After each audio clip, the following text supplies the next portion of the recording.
The crunch of gravel under wide tires announced their departure from Highway 2 onto a barely visible forest road leading deep into Montana's Flathead National Forest.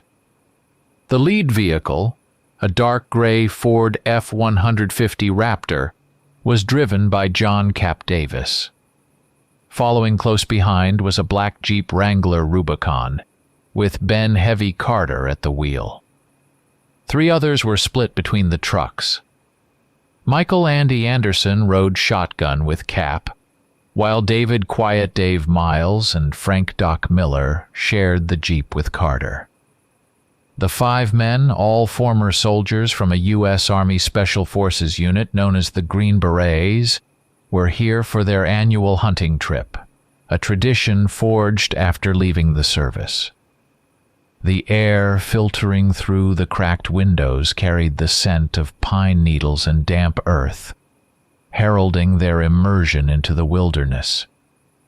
After another 10 miles or so down the rugged track, they reached a small clearing near a bend in the river, selected by Cap beforehand using satellite imagery. The spot was ideal. Level ground for the camp, proximity to water, and dense surrounding forest that promised good hunting and seclusion. Unpacking began without a word, each man knowing his task. Heavy Army-issue rucksacks, rolled tents, crates of provisions, and a field kitchen were hauled from the truck bed in the Jeep's cargo space. Weapons were handled with particular care. Remington 700 and Winchester Model 70 hunting rifles with scopes, a pair of Mossberg 590A1 pump-action shotguns in case of close encounters with predators, and personal Glock 19 and Sig Sauer P226 pistols holstered at their hips. Doc Miller checked the contents of his voluminous medical bag, ensuring everything needed for field surgery was present and accounted for.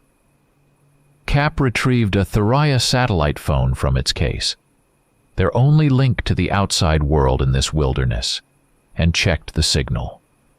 Carter unloaded a small but heavy metal case. Inside, neatly arranged, lay several sticks of dynamite with detonators and Bickford fuse.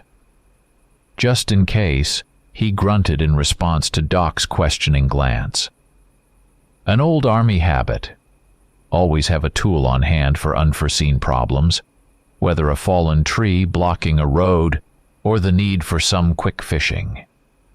Setting up camp proceeded with the practiced coordination honed over years. Tents were pitched in a semicircle facing the river, a fire pit cleared in the center. Cap Davis assigned sectors of observation for the night, though no real threat seemed apparent here. Miles silently circled the perimeter, setting up several tripwires connected to signal flares, another subconscious nod to their past service, ingrained deep. The spatial organization was precise. A cooking area, a gear storage spot, Doc's makeshift aid station under a tarp. Everything was ready for the first night in the woods. In the evening, as the first stars pricked the sky above the pine tops, the men gathered around the fire. The flames cast dancing shadows on their faces, highlighting their fatigue and a hidden tension. Conversation flowed unhurriedly, reminiscing about service, swapping old war stories, attempts at humor. But beneath the laughter and feigned relaxation, a shadow lingered, the shadow of Mark Sparky Jensen, their comrade who had vanished without a trace exactly 1 year ago, somewhere in these very woods. He'd gone out on a solo recon of the area before the main hunt, and never returned. Searches, organized by them and local authorities, had yielded nothing. Cap Davis stared silently into the flames, gripping his mug of coffee.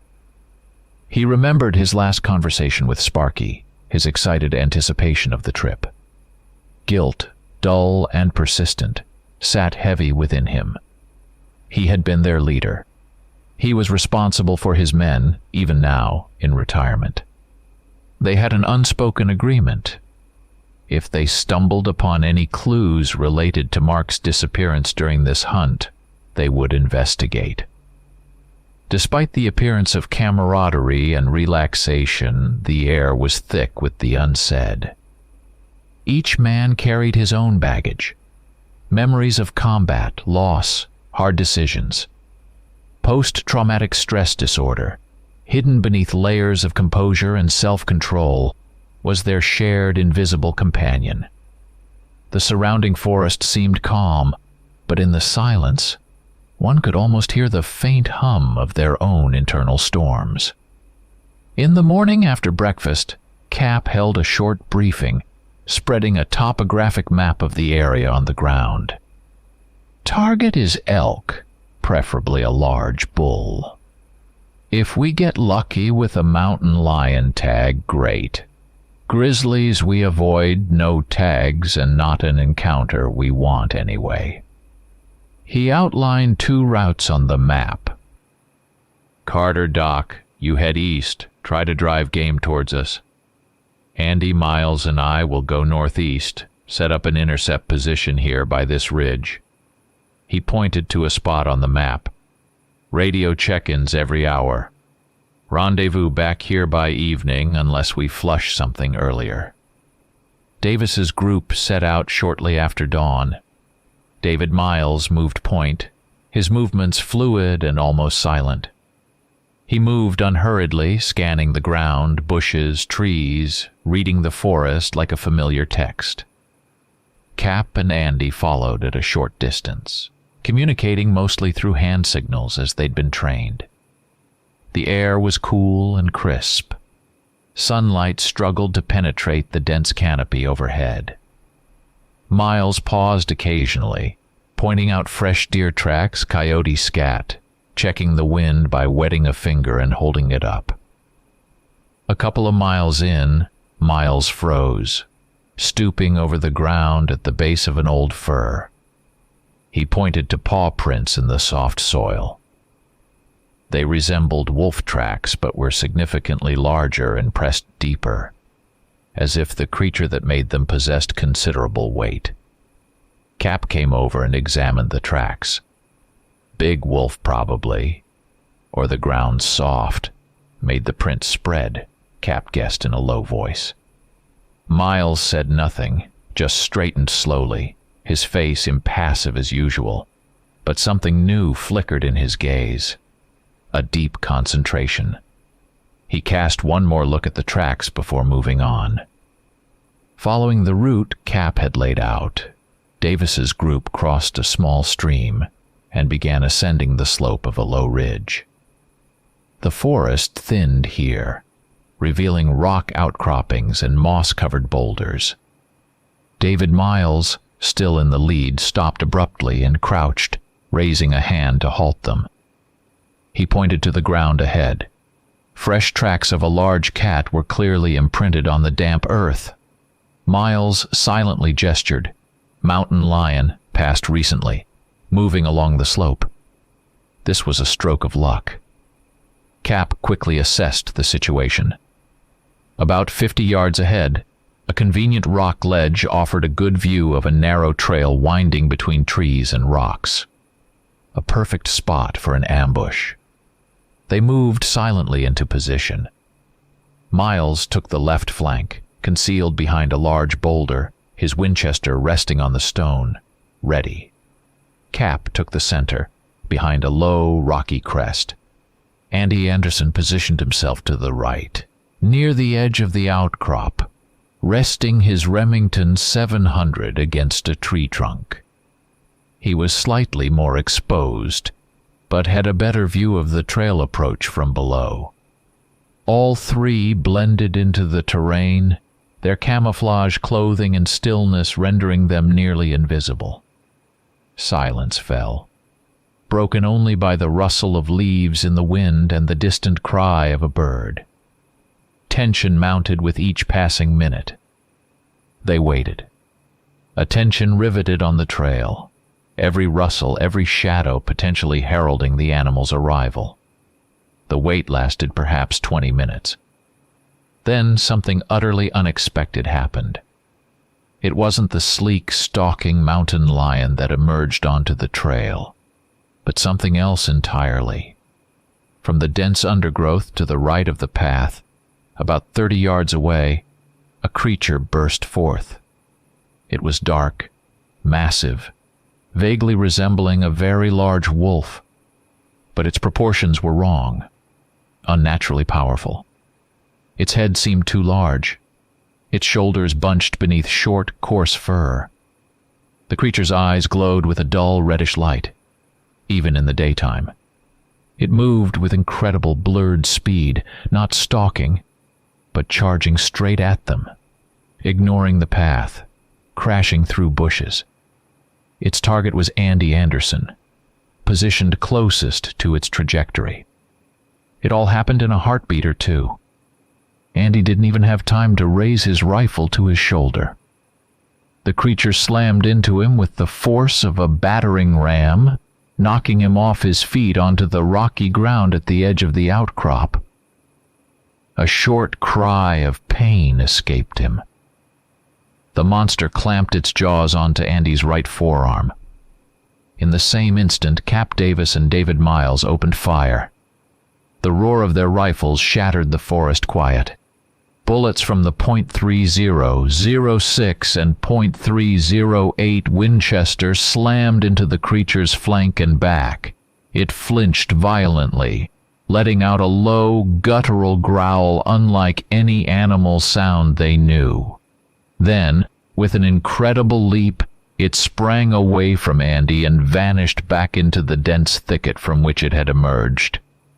The silence that followed the shots felt deafening. Cap and Miles immediately rushed to Andy, who was sitting up, clutching his injured right forearm with his left hand. Blood rapidly soaked the sleeve of his jacket. "Andy, you okay?" Cap knelt beside him, pulling an individual first aid dressing from his pouch. Andy gritted his teeth, his face pale with pain and shock. The wound looked horrific. It wasn't a clean bite. The creature's teeth had left deep, ragged tears, shredding tissue and possibly grazing the bone. The edges of the wound were mangled, as if torn by a crude tool. Soon after, alerted by the shots and Cap's brief radio report, Doc Miller and Ben Carter arrived quickly. Doc Miller immediately went to work. "Hold him steady, Cap. Carter, shine your flashlight here. The shadows are bad." His movements were quick and precise, the product of years as a field medic. He cut away Andy's jacket sleeve, exposing the wound. Carefully, he flushed it with copious amounts of antiseptic from his bag, removing dirt and debris. Then, using sterile instruments from his field surgical kit, he applied several stitches to pull the ragged edges together. Finally, he applied a tight, sterile dressing. "Need to watch for infection." "That was a very dirty bite," Doc said, packing away his instruments. While Doc worked on Andy, Cap, Carter, and Miles carefully examined the site of the struggle and the creature's escape route. On the rocks and ground, they found several tufts of very dark, almost black, coarse fur, unlike wolf or bear hair. They also found a few drops of blood, thick, viscous, and also nearly black. The tracks the creature left were again striking. They were clear, deep, and definitely not wolf prints. Miles silently produced several small plastic bags from his pocket and carefully collected samples of the fur and blood. Andy, given painkillers by Doc, had regained some composure. Despite his pallor and obvious pain, he tried to stand. Come on, guys, it's just a scratch. We're not going to pack it in over some overgrown coyote, are we? We waited all year for this trip." He looked stubbornly at Cap. Cap Davis hesitated. instinct screamed that this was no ordinary predator attack. That creature had been wrong. Doc Miller also voiced clear concern. "John, the wound is serious, and we don't know what kind of animal bit him. Could be carrying anything, rabies included." But Andy insisted, and the others, though visibly shaken, were clearly reluctant to cut short their rare chance to be together, away from everything. Cap sighed. "All right, we stay. But Andy, you're under Doc's constant watch. Any sign of worsening, we pack up and leave. No arguments." He agreed reluctantly, a knot of unease tightening in his gut. By evening, back at base camp, Andy's condition had worsened. He developed a fever. He complained of chills and body aches. Doc Miller examined him again. "Looks like the start of an infection." "Normal reaction to a wound like that," Doc said, though his voice lacked conviction. He gave Andy broad-spectrum antibiotics from his kit and a strong fever reducer. The night was rough for Andy Anderson. He tossed and turned in his sleeping bag in his separate tent, waking frequently from nightmares, muttering incoherently. His condition was volatile. His body temperature spiked dramatically, sometimes soaring to 103 degrees Fahrenheit, causing intense fever and sweating, then plummeting almost to normal, replaced by violent shivering fits that shook him beneath several blankets. After these drops, he'd briefly become lucid, insisting he felt much better, only for the fever to return with renewed force. Doc Miller barely slept. He set up watch near the entrance to Andy's tent, wrapped in his own sleeping bag, quietly checking on him every couple of hours, taking his temperature, giving him water. The others slept fitfully, listening to the moans and muttering from the adjacent tent. Daybreak brought no improvement, but rather a shift in symptoms. The fever subsided slightly, but he became extremely irritable and agitated. Any loud noise, a twig snapping underfoot, the thud of an axe splitting wood, even loud conversation, provoked a sharp, almost pained reaction. He asked for the flap of his tent to be kept tightly closed, complaining that the bright morning sunlight hurt his eyes. At the same time, his appetite increased inexplicably. For breakfast, he devoured a double portion of oatmeal with dried fruit and smoked venison left over from the previous year, yet still told Doc he felt intensely hungry. It was bizarre, given his general malaise. Closer to midday, Andy insisted he needed to stretch his legs, take a short walk. Cap decided to accompany him, taking Miles along. They didn't stray more than a quarter-mile from camp, moving slowly. Andy walked with a slight stagger, but stubbornly refused help. Suddenly he froze in the middle of a small clearing, listening intently. "Hear that?" he whispered, his eyes gleaming feverishly. "Elk? Big bull. Over there, behind that rise, maybe 300 yards. Cap and Miles strained their ears but caught nothing beyond the usual forest sounds, the rustle of leaves, birdsong.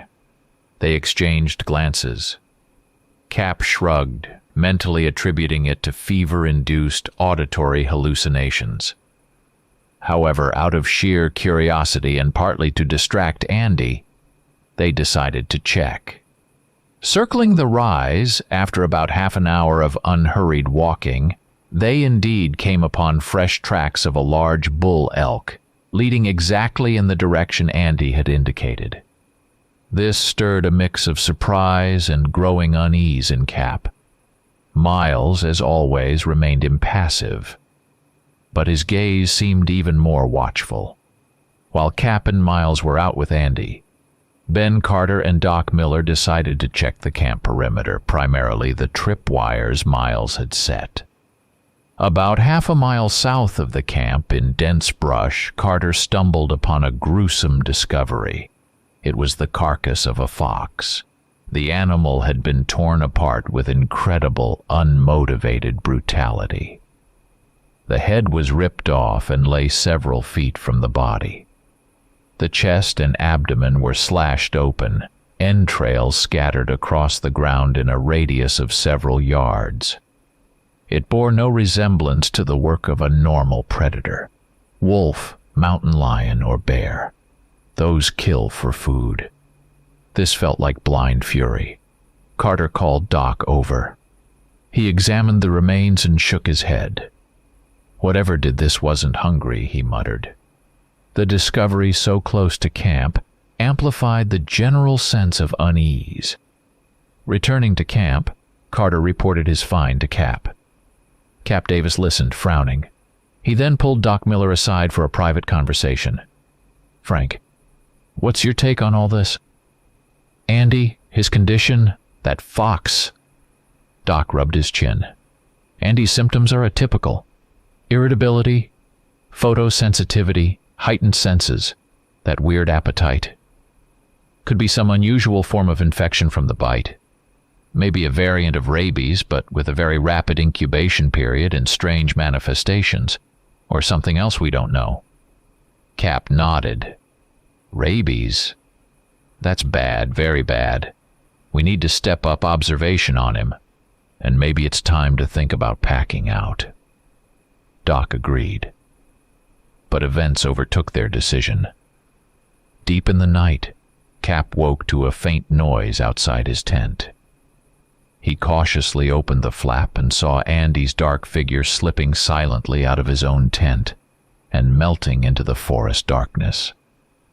Cap quickly shook Carter awake. Andy's gone into the woods. The two men, armed with pistols and flashlights, moved cautiously after him. But the moon was hidden by clouds, and in the pitch black beneath the dense canopy, they quickly lost his trail on the dry pine needles. Risking going deeper into the unknown without a clear track was too dangerous. Deciding not to split up or raise unnecessary alarm, they returned to camp, leaving Doc and Miles asleep. Andy returned on his own shortly before dawn. He stumbled into camp, tripping over his own feet.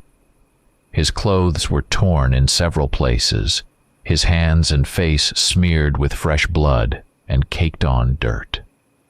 He looked utterly exhausted, his eyes vacant, unfocused. To Cap and Carter's anxious questions, he responded incoherently and aggressively. Claimed he remembered nothing. Just woke up in the woods, cold and hungry. He demanded food and to be left alone so he could sleep. His aggression and apparent lies or memory lapses finally convinced Cap that the situation was spiraling out of control. The morning began with another disturbing discovery. David Miles, who had gone out at dawn to follow Andy's tracks from the night before, returned with grim news. Not far from camp, about half a mile in the direction Andy had gone, he found the fresh remains of a young deer. The animal had been savaged with the same wild brutality as the fox. But the most alarming thing was the tracks around the kill site. Miles had clearly distinguished two types of prints. One set matched the size and depth of the strange creature that had attacked Andy 2 days prior. The other set, however, were prints of bare human feet, heavily stained with blood and dirt. These tracks led away from the carnage back towards the camp. There was little doubt left. Andy, in some altered state, had been involved. Cap Davis listened to Miles's report with a stone face. The decision was final. "That's it. We're packing out, immediately. We need to get Andy to doctors, by force, if necessary." He strode decisively towards his tent where he kept the Thuraya satellite phone. He needed to call for help, maybe a medevac helicopter, explained the situation as a hunting accident, an attack by an unknown animal, possible rabies exposure. He pulled the device from its protective case and froze. The phone's screen was shattered, covered in a spiderweb of cracks. The antenna was cleanly snapped off at the base. Cap quickly checked the pocket of his rucksack where his backup GPS tracker with an SOS function was stored. It too had been disabled, crushed by something heavy, reduced to a useless piece of plastic and metal. Examination of the damage left no doubt. It was intentional. Someone had deliberately and methodically cut them off from the outside world, destroying their only means of contacting civilization. Suspicion immediately fell on Andy. His behavior was becoming increasingly erratic and paranoid. When Cap returned to the campfire and silently showed the others the broken phone, Andy, who was sitting apart greedily consuming leftovers from last night's dinner, snapped his head up. His eyes narrowed. "What? What are you whispering about behind my back?" "Always whispering," he yelled. Later, when Ben Carter casually remarked that Andy didn't look well and should probably lie down, Andy leaped up from the log he was sitting on and lunged at him with a snarl. Carter, physically imposing and an experienced fighter, reacted instantly, throwing up his arms. Cap and Miles had to intervene to separate them. Cap grabbed Andy by the shoulders, trying to reason with him, reminding him of their years of friendship, their brotherhood in arms. "Andy, calm down. We're your friends. We want to help you." But Andy's gaze was wild, uncomprehending. Later, Cap made another attempt to talk to Andy one-on-one, leading him down to the river. He tried to speak calmly, expressing concern about his condition, the strange symptoms, the nighttime excursion. Andy's reaction was volatile. One moment he furiously denied everything, accusing Cap of mistrust. The next, he suddenly became tearful and frightened. "Cap, I don't know. Something's happening to me. Something terrible. I don't understand," he stammered, clutching his head. His eyes shone feverishly, pupils dilated even in the daylight. In these moments he resembled a cornered animal, confused by what was happening to him. That same night, after Andy, exhausted by mood swings and physical malaise, finally fell into a heavy sleep, though now no one could be sure if he was truly asleep or just pretending. Cap gathered the other three, Carter, Doc, and Miles, by the dying embers of the fire, moving well away from the tents. They spoke in whispers. "I think it was him," Cap said, nodding towards Andy's tent. He smashed the phone and the tracker. Probably in the same state he was in when he went out last night. He's dangerous. To us and to himself. Doc Miller nodded. If this is rapidly progressing rabies or something similar, he could become uncontrollable at any moment. Carter clenched his fists. "So we tie him up and haul him to the trucks." Cap shook his head. "That might provoke him into attacking right now. We don't know what he's capable of. I propose a different plan. Tomorrow morning we pretend to continue the hunt, but take a roundabout route back to the vehicles. Say Miles found fresh tracks in that direction." Cap looked at Miles. "Dave, you're the best tracker. What are the odds of leading him out without raising suspicion? The route won't be direct." Miles, who had been listening silently, scanned the dark forest, then looked at Cap. His reply, as always, was brief. "There's a chance, but we have to be careful." His calmness and brevity in such a situation were simultaneously reassuring and slightly unnerving. There was no fear in his eyes, only a cold assessment of the situation. Meanwhile, Andy's condition continued to deteriorate, not just mentally, but physically. The changes were still subtle, but noticeable to those who had known him for years. His physical strength seemed to be increasing. During the day, he'd effortlessly lifted a heavy log for the fire that would previously have required 2 men. The nails on his hands looked slightly thicker and coarser. The hair on his body, especially on his forearms and chest, appeared denser and more wiry. Early the next morning, as the first rays of sunlight pierced the dense pine needles, Cap Davis gathered the group by the fire. He unfolded the map, striving to appear as natural as possible. "All right, men. Miles found fresh sign of a large elk herd late yesterday," he announced in a brisk tone, pointing to a spot on the map northwest of their current location. They headed up this way towards this plateau. "I propose we break camp today and move closer. Try to intercept them at their morning feeding tomorrow."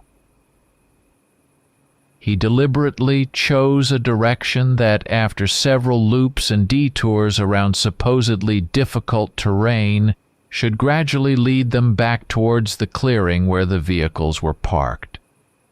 Andy Anderson listened, his eyes narrowed, his gaze suspicious, but he said nothing. The others silently nodded, accepting their commander's plan. Packing up went quickly, and soon the group was on the move. The order of march remained the same.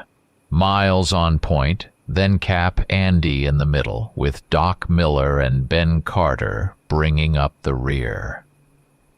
Cap constantly consulted his map and compass, pretending to meticulously follow the route to the new hunting area.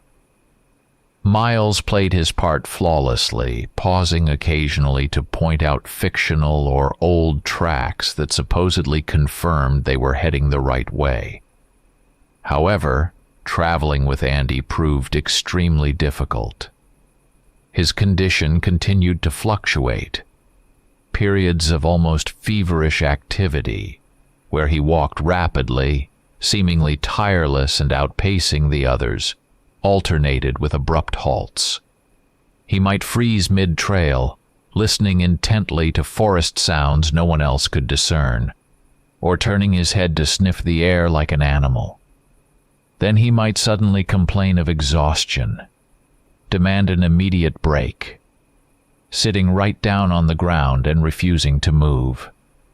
His paranoia visibly intensified.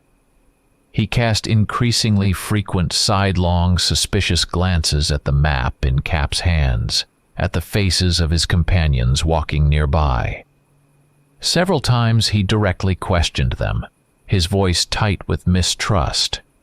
"Cap, why are we going this way?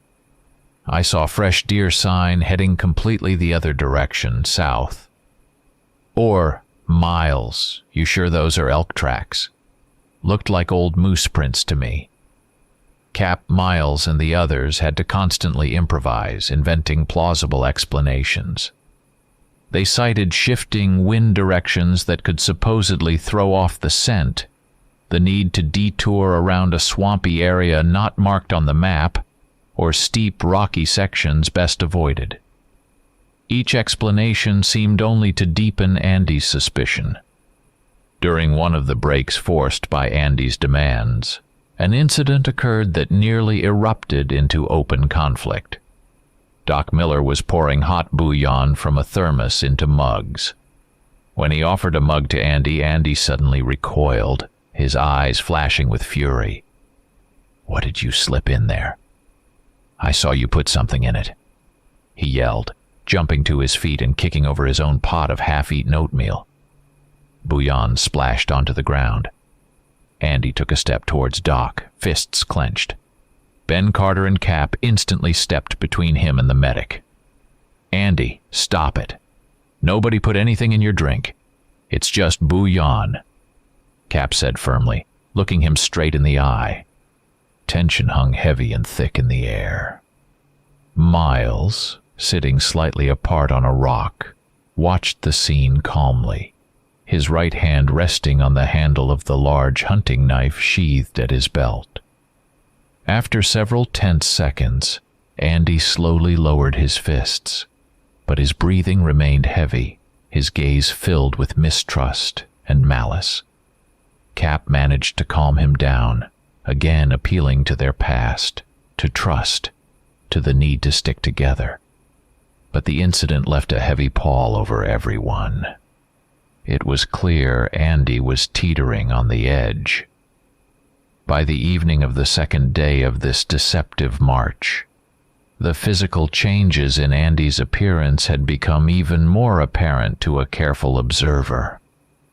The features of his face were irreversibly coarsening. His cheekbones seemed sharper, his brow ridge more prominent.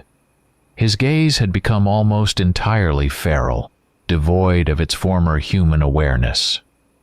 He stopped more frequently to sniff the air, turning his head from side to side, his nostrils flaring. Doc Miller, changing his bandage before nightfall, Andy only allowed it after a direct order from Cap, again noted the unnaturally rapid healing of the main wound, but the skin around it had taken on a dark grayish hue and felt noticeably thicker and tougher to the touch. Night fell quickly upon the forest, bringing a chill and deep shadows.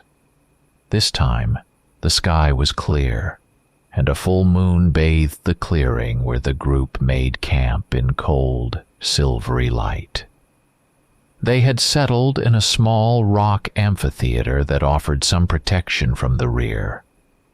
The campfire burned brightly, but its warmth barely dispelled the night's cold and the encroaching sense of dread.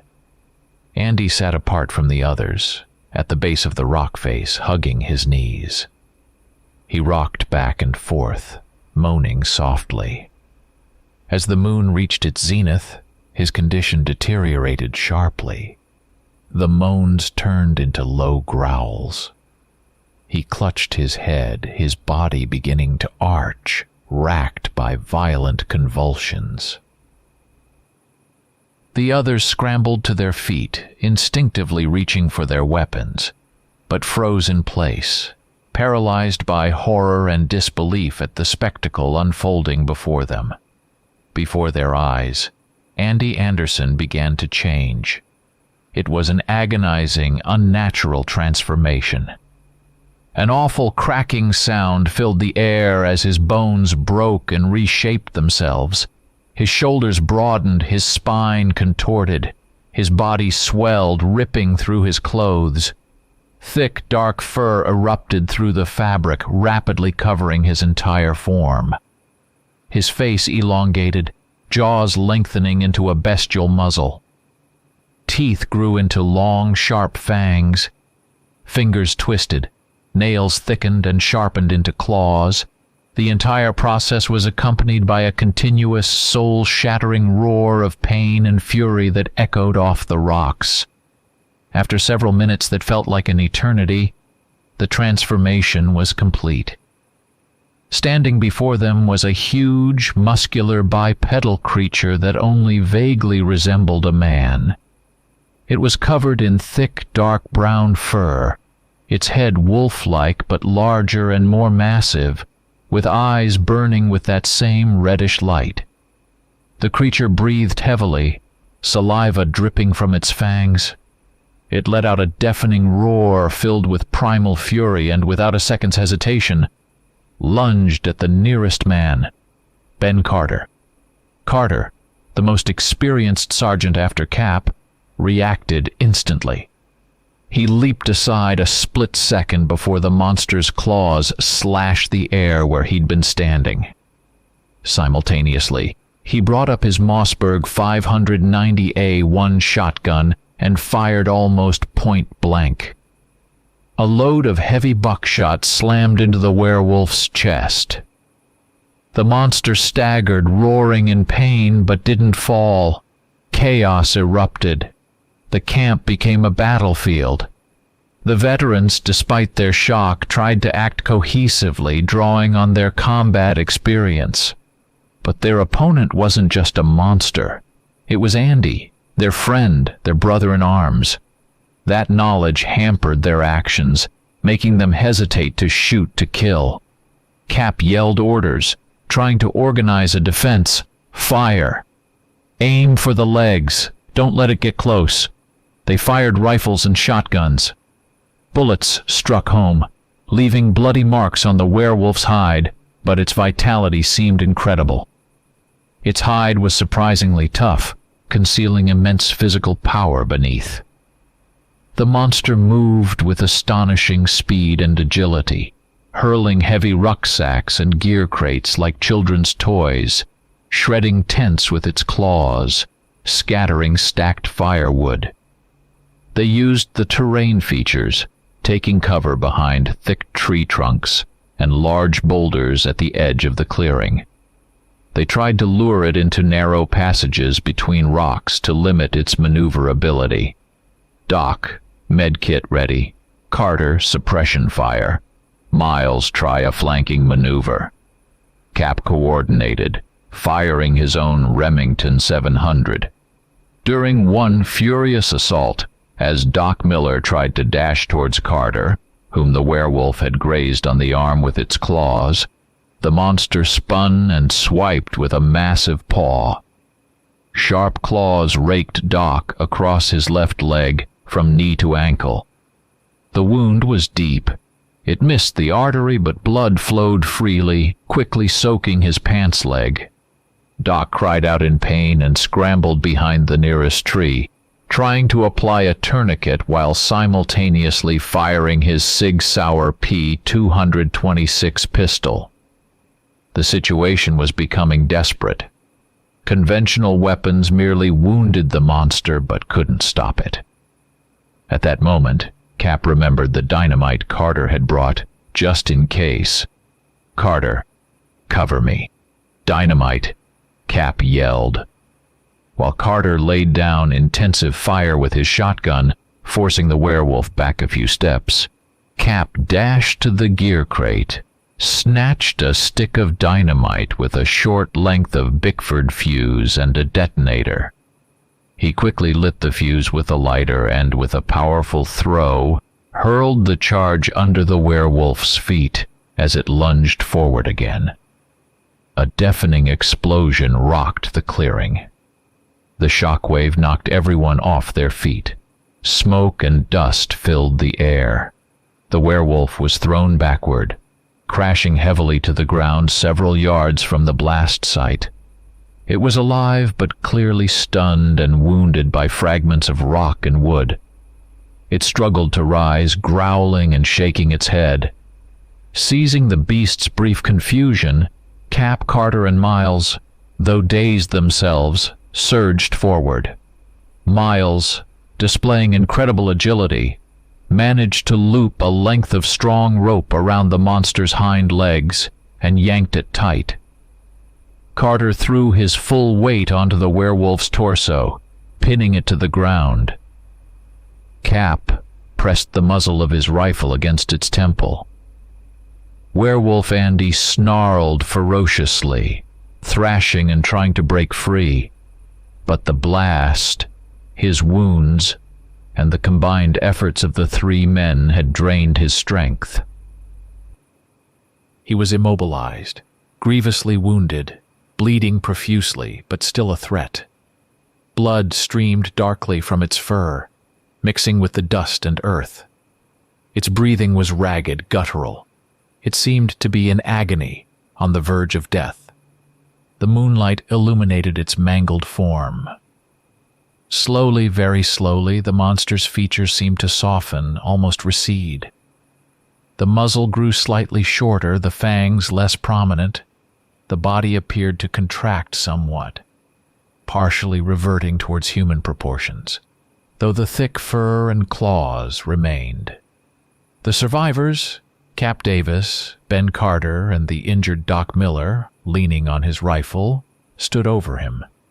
Nearby, still holding the rope taut on the creature's legs, stood David Miles. All were utterly exhausted, covered in dirt and blood, their own and others, stunned by the explosion and shaken by the events. They stared down at their defeated comrade, unsure what to do next. Finish him?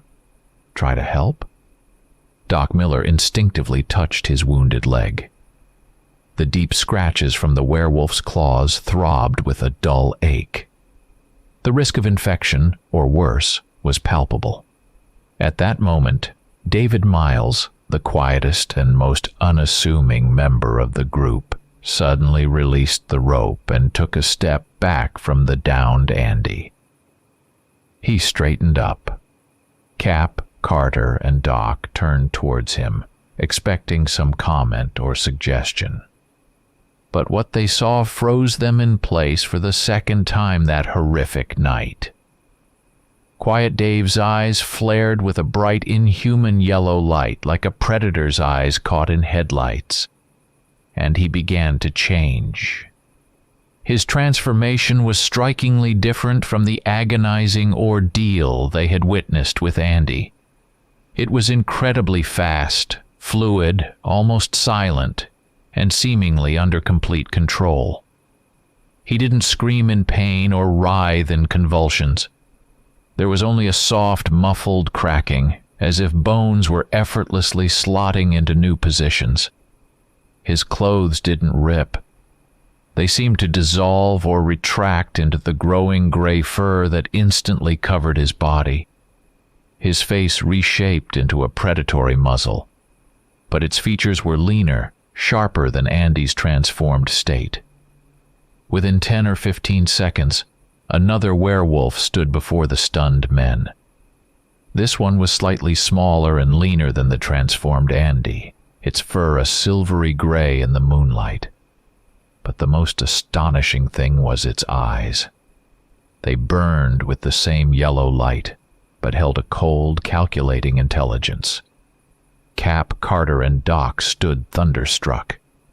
Their mouths hung open in horror, disbelief, and sudden soul-chilling comprehension. Betrayal. From the one they would have least suspected. Quiet Dave, their survival expert, their tracker, the one always in the shadows, turned out to be this.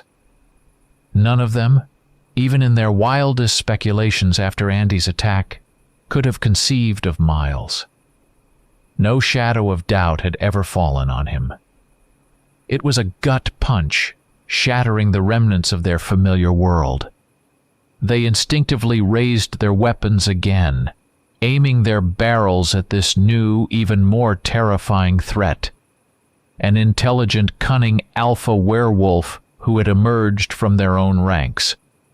But the Miles werewolf raised a forepaw, covered in gray fur and tipped with sharp claws, in a gesture that might have been interpreted as placating. And then, even more incredibly, it spoke. Its voice was low, laced with a distinct growl, but the words were perfectly intelligible, spoken in clear English. "Easy, Cap. Lower your weapons. I'm not going to attack. Not now." It nodded its elongated muzzle towards Andy, still whimpering on the ground. I had to be sure. Observe the process of his first transformation. In the stunned silence, broken only by the crackling of the dying fire and Andy's moans, Miles began to explain.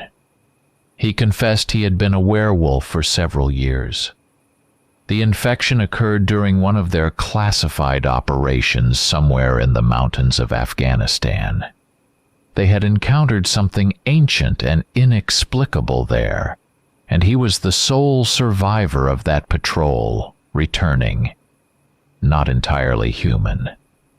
Over time, he had learned not only to survive with his new condition, but to control the transformation, hiding his true nature from everyone, including his closest brothers in arms. He calmly, almost matter-of-factly, explained that the large wolf attack on Andy 2 days ago hadn't been random. It was he himself, in his animal form, who had tracked their group and targeted Andy. His goal was to infect one of them, someone he could trust, to create another of his kind, a companion. He chose Andy for his physical strength and loyalty to the group. He wanted to see how the first uncontrolled transformation would manifest in another person, to compare it with his own experience. And yes, Cap, the Miles werewolf added, his yellow eyes meeting Davis's shocked gaze, I smashed the sat phone and the GPS tracker. Didn't want our little experiment interrupted prematurely. His motives remained somewhat unclear. He showed no overt aggression towards the three of them, but his calm demeanor, his calculating gaze, and the very admission of his monstrous manipulation created an atmosphere of profound terror. He was the Alpha, and now he was completely in control of the situation on this moonlit killing ground. Just as Cap Davis was struggling to process Miles's shocking revelations, another figure emerged silently from the dark wall of trees at the edge of the clearing. It was the same huge dark werewolf that had attacked Andy near the rock outcrop 2 days before, the one whose tracks they had found. The creature stopped a few yards behind Miles, lowering its head slightly in a clear display of submission to the gray Alpha. Cap, Carter, and Doc tensed again, their hands tightening on their weapons. 2 werewolves against 3 exhausted men, 1 wounded. The odds were clearly not in their favor. They braced for an inevitable attack. However, the dark werewolf didn't attack. Instead, before the stunned veteran's eyes, it too began to change. Its transformation, like Miles's, was swift and controlled, without the agonizing convulsions and roars that had accompanied Andy's change. Bones clicked, the body reshaped, the thick dark fur retracted or vanished, and within moments a man stood before them. He was dressed in worn hiking clothes, his hair long and matted, his beard overgrown, but in the features of his face, despite a wild, unfamiliar glint in his eyes, they recognized their missing comrade. It was Mark Sparky Jensen. Mark. Cap breathed, lowering his rifle. Carter and Doc froze in astonishment. Sparky, whom they had believed dead for a year, stood before them, alive. And he had just been a werewolf. Mark Jensen took a few steps forward, stopping beside Miles, who still remained in his gray wolf form. "Yeah, Cap, it's me." Mark's voice was hoarse from disuse, but perfectly human. "I didn't vanish a year ago. Well, I vanished to you guys. I went out on recon before last year's hunt, remember? And out here, in these woods, I met him." He nodded towards Miles. "He found me. At first I thought it was just a big wolf, but then he showed me the truth about himself, and he offered me a choice." Mark looked around at his former comrades. "He infected me, willingly, and it's not a curse like you probably think. It's a gift. The next step, evolution." His eyes burned with fanatical conviction. "I helped Dave stage the attack on Andy. We decided it was time to expand. The family." The Miles werewolf nodded in agreement and continued Mark's thought, his growling voice sounding surprisingly persuasive. "Andy will recover soon. Our physiology allows for much faster regeneration than humans. The explosion stunned and weakened him, but it won't kill him." He glanced at Andy's still semi-bestial form.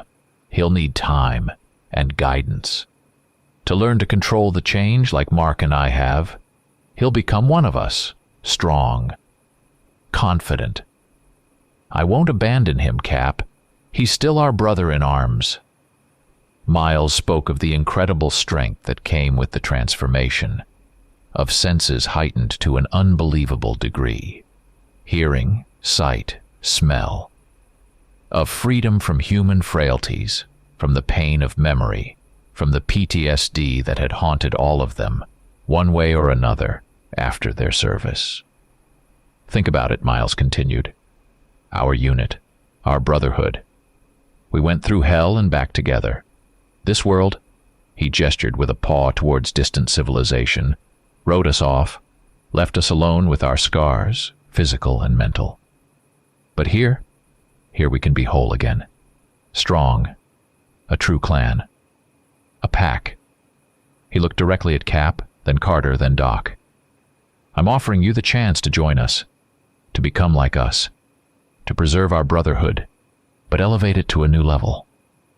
To reinforce his words and demonstrate their control, Mark Jensen, before their eyes, easily and quickly transformed back into the huge dark wolf, and then, a few seconds later, back into a man. The movements were fluid, practiced. Miles stood beside him, radiating an aura of calm confidence and undeniable power. He wasn't threatening them directly, but his entire bearing made it clear. The remaining humans stood no chance against two controlled, experienced werewolves if it came to open conflict. Miles and Mark skillfully pressed their emotional buttons. They appealed to their shared military past, to the bonds that tied them tighter than blood. They spoke of the difficulties of adjusting to civilian life, the sense of aimlessness many veterans felt. Their offer sounded like deliverance from weakness, the promise of a new purpose, new strength, a new family. They offered not just survival, but superiority. The choice was starkly presented. Cap Davis remained silent for a long time, weighing the offer from Miles and Mark. He looked at Miles, at his gray fur, predatory muzzle, intelligent yellow eyes. Then his gaze shifted to Mark Jensen, alive and seemingly healthy, but with that alien, fanatical gleam in his eyes. He looked at Ben Carter, standing beside him, face tense, and at Doc Miller, wincing from the pain in his injured leg. Finally, he looked down at the defeated form of Andy, still moaning softly, his body caught in its grotesque half-transformation. "No," Cap said quietly but firmly. He shook his head and looked Miles straight in his beast's eyes. "I can't, Miles. What you did, it's betrayal. You hid the truth for years. You manipulated us. You subjected Andy to this, forcibly." He paused, searching for words. "I see the power you talk about. I can even try to understand your desire, to escape the past. But I refuse to pay for that power with my humanity, with what makes us human." Cap took a step forward, closing the distance slightly between himself and the werewolf. Bitterness and profound disappointment colored his voice. "You were my soldier, Dave, one of the best. We trusted each other with our lives. Your lies, they destroy all that. It hurts and it makes me angry." He sighed. "But I remember the other Miles, too. The guy who had my back in Afghanistan. Maybe someday I can understand you. Maybe even forgive you. But I can't follow your path. I can't become this." He offered his own terms. "How about this? Carter and I," he glanced at Ben, who gave a barely perceptible nod. "We leave. We'll keep quiet about what happened here. I swear it. Maybe someday our paths will cross again. And maybe then we can look at each other, if not as friends, then at least not as enemies." At that moment, Doc Miller unexpectedly stepped forward. He leaned heavily on his rifle, his face pale but resolute. He looked down at his injured leg, which was clearly causing him intense pain and seemed to throb strangely beneath the bandage. Then he raised his eyes to the Miles werewolf. "Cap, I can't leave," he said, his voice strained. "I've seen too much death, too much suffering caused by human weakness. My own weakness." He glanced again at his wound, at the darkening edges of the skin around it. Maybe Miles is right. Maybe this really is a chance to start over, to become stronger, to stop being the one who just patches up wounds and become someone who doesn't get them. The fear of potential infection from Andy's bite, mixed with despair from the night's horrors and the allure of the power Miles described, tipped the scales against years of friendship and his former convictions. Doc Miller looked directly into Miles's yellow eyes and nodded firmly. "I accept. I'm staying." Doc's decision was another blow to Cap. He couldn't believe his ears. Carter looked equally stunned. He glanced at Doc, then back at Cap. Ben Carter, the most seasoned and dependable sergeant in their former unit, scowled, looking from Miles to Mark, then to Doc, who had made his choice. He turned his gaze to Cap, his former CO, with whom he'd weathered more than one firefight. Internal conflict warred on his face, but then his jaw tightened, and he looked squarely at Miles. "I'm with Cap," he said gruffly. "I refuse. What you're offering, it's not for me." A tense pause followed.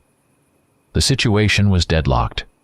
Two veterans, Doc and Mark, and potentially Andy, were now aligned with Miles. Two Cap and Carter had refused. The fate of the dissenters hung by a thread. Miles and Mark, two werewolves, could easily kill them to protect their secret, or perhaps try to turn them forcibly like Andy. Letting them go meant risking they would break their word and reveal what happened. Trust had been shattered. Cap met the gaze of the Miles werewolf. He tried to read the answer in those inhuman eyes. Was there anything left of the Corporal Miles he knew? Or was he facing only a predatory alpha, guided by instinct and the law of the pack? The power lay with the werewolves. The decision rested solely with Miles. Miles remained silent, his gray head tilted slightly as if weighing the options. He looked at Cap, at Carter, at Doc, now standing slightly apart from them, closer to him and Mark. His gaze flickered to Andy's unconscious form. Finally, he gave a slow nod of his gray muzzle. "I always respected you as a commander, Cap." His growling voice was quieter now. "And I respect your choice now, even if I don't fully understand it." He turned his head towards Mark Jensen, who stood nearby in human form. They gave their word. Men like us keep their word. Mark nodded in agreement. Miles looked back at Cap and Ben Carter. "You can go. Take your gear and head back to the vehicles, but remember, these woods are our home now, our territory. If you ever change your minds, you know where you might find us. Or rather, we'll find you." There was no overt threat in his words, but a sense of finality, of new boundaries drawn. Mark Jensen walked over to the still unconscious Andy, who remained in his distorted, half-bestial state. Mark quickly transformed back into the huge, dark wolf. Gently but firmly, he grasped the remnants of torn clothing on Andy's shoulder in his jaws and began dragging the senseless body towards the dense thicket from where he and Miles had first emerged. Doc Miller, limping heavily on his injured leg and using his rifle as a crutch, took a few steps after them.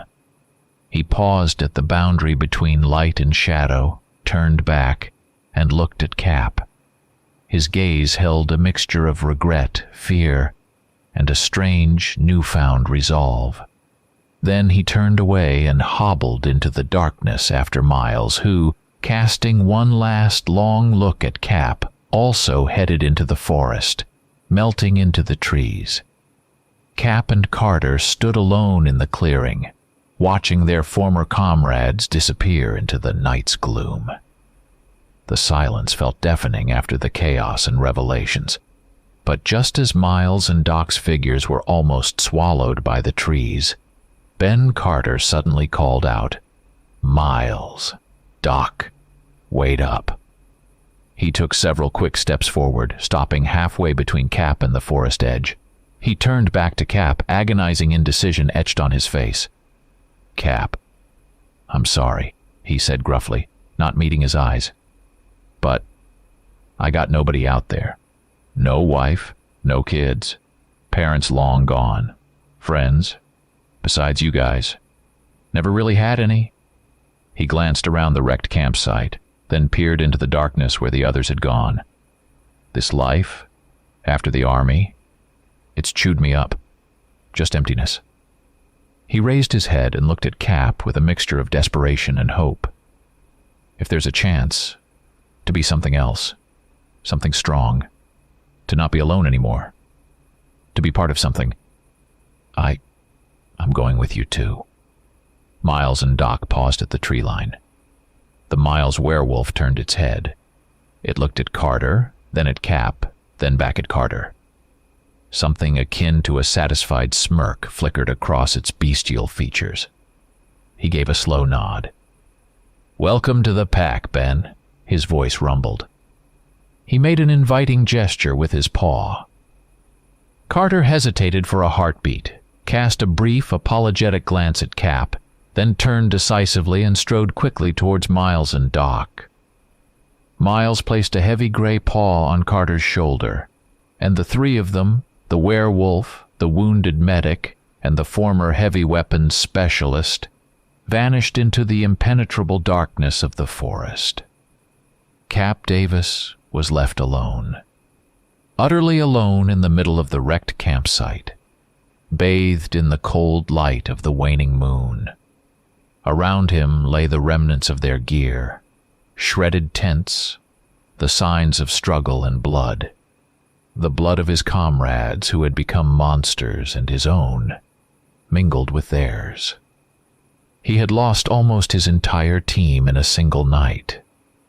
Mark had returned from the dead but no longer human. Andy had been forcibly turned and carried off into the unknown. Doc and Carter had willingly chosen the path of the werewolf, leaving him behind. Cap sank heavily onto a surviving log near the almost extinguished fire. He was alone in the vast wild forest, cut off from the outside world, bearing a heavy burden on his soul and a terrible secret. He thought about Miles, Mark, Andy, Doc, Carter. Was their decision a betrayal, or simply another form of loyalty? Loyalty to a new nature, a new power, a new pack. Was what happened to them a curse or a strange kind of gift, a deliverance from human suffering? He had promised Miles silence, and he would keep his word. The word of a Green Beret.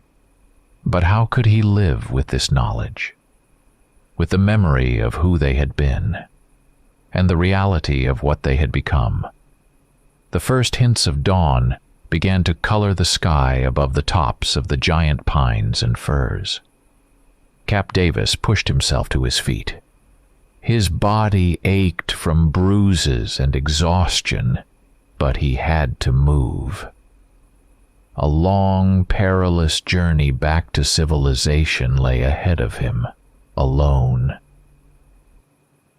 He didn't know if he would ever see his former comrades again. And if he did, what would they be to each other then? Enemies, strangers, or something else entirely? Or perhaps, deep down, the wildness he had always sensed within himself and within them, the very thing that drew them back to these woods year after year, had finally found its outlet in them. The thought of his wife and children waiting at home was the only anchor keeping him from following the others into the darkness of the forest. But doubt, cold and sharp, had already taken root in his soul.